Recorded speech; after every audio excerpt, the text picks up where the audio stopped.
11 बज चुके हैं। आप देख रहे हैं इंडिया न्यूज। आपके साथ मैं हूं चित्रा त्रिपाठी। बड़ी खबर इस वक्त की यही है कि कुंडा सीओ हत्याकांड में राजा भैया से पूछताछ शुरू हो चुकी है। राजा भैया से सीबीआई पूछताछ कर रही है।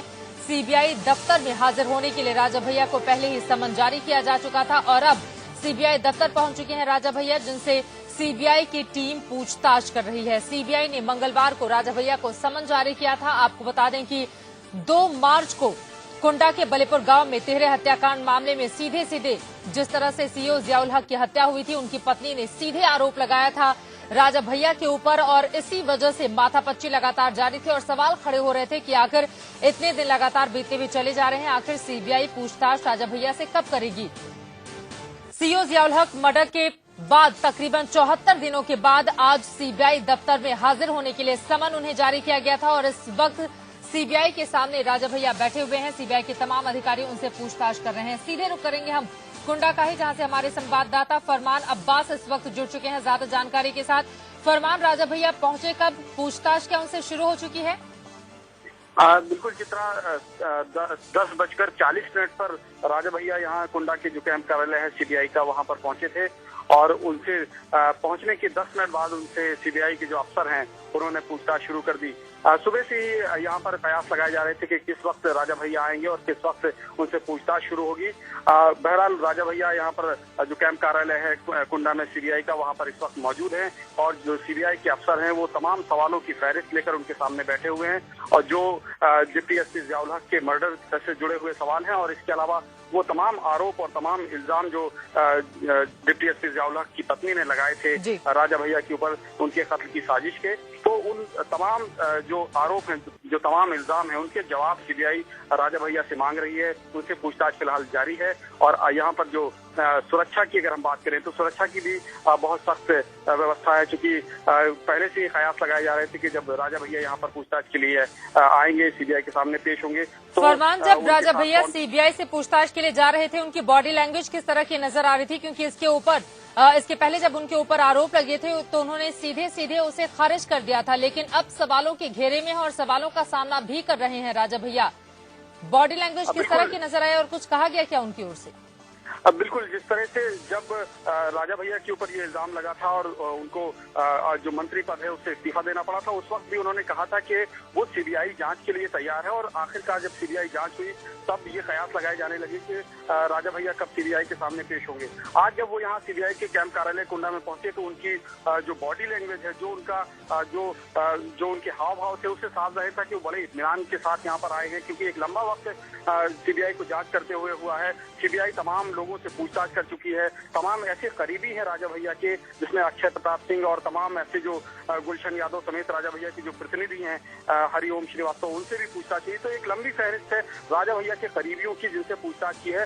तो उन लोगों से जाहिर सी बात है कि बात हुई होगी पूछताछ के बाद राजा भैया की। तो राजा भैया दिमागी तौर पर पूरी तरह से तैयार होकर आए हैं कि सीबीआई के सामने जब वो जाएंगे तो क्या क्या सवाल किए जा सकते हैं और उनके क्या क्या जवाब देने होंगे।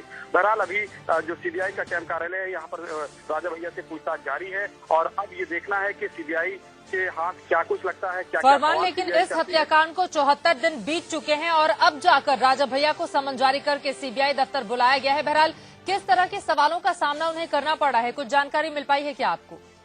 देखिए, अगर हम सोर्सेज की बात करें, सीबीआई की जो सोर्सेज हैं वो ये बता रहे हैं कि सीबीआई ये जानना चाहती है कि आखिर क्या वजह रही कि डिप्टी एसपी जियाउल हक की जो पत्नी है परवीन आजाद, उन्होंने साजिश का इल्जाम लगाते हुए राजा भैया को आरोपी बनाया और उनके खिलाफ बाकायदा एफआईआर दर्ज की गई। पहला सवाल ये है। दूसरा सबसे बड़ा सवाल ये है कि आखिर क्या वजह है कि जो नन्हे यादव जो 2 मार्च की रात जब ये बलीपुर गांव में जब हत्या सबसे पहली जो हत्या हुई थी वो ग्राम प्रधान नन्हे यादव की हुई थी, तो नन्हे यादव के परिवार वाले जब सीबीआई उनसे पूछताछ कर रही थी तो उन्होंने ये इल्जाम क्यों लगाया था राजा भैया और उनके जो करीबी हैं उन पर कि राजा भैया और उनके करीबी दबाव डाल रहे हैं कि नन्हे यादव का परिवार अपनी जबान बंद रखे। तो ये कुछ ऐसे सवाल हैं जिनके जवाब जानना चाह रही है सीबीआई कि आखिर चाहे परवीन आजाद हो या फिर नन्हे यादव के परिवार वाले हो, वो राजा भैया के ऊपर उंगलियां क्यों उठा रहे हैं, क्यों उनके ऊपर इल्जाम लगा रहे हैं। इन सारे सवालों के जवाब सीबीआई जानना चाहती है। सीधे सीधे सीओ जियाउल हक की पत्नी ने राजा भैया का नाम लिया था और उसके बाद इंडिया न्यूज से बातचीत में नन्हे यादव के छोटे भाई ने भी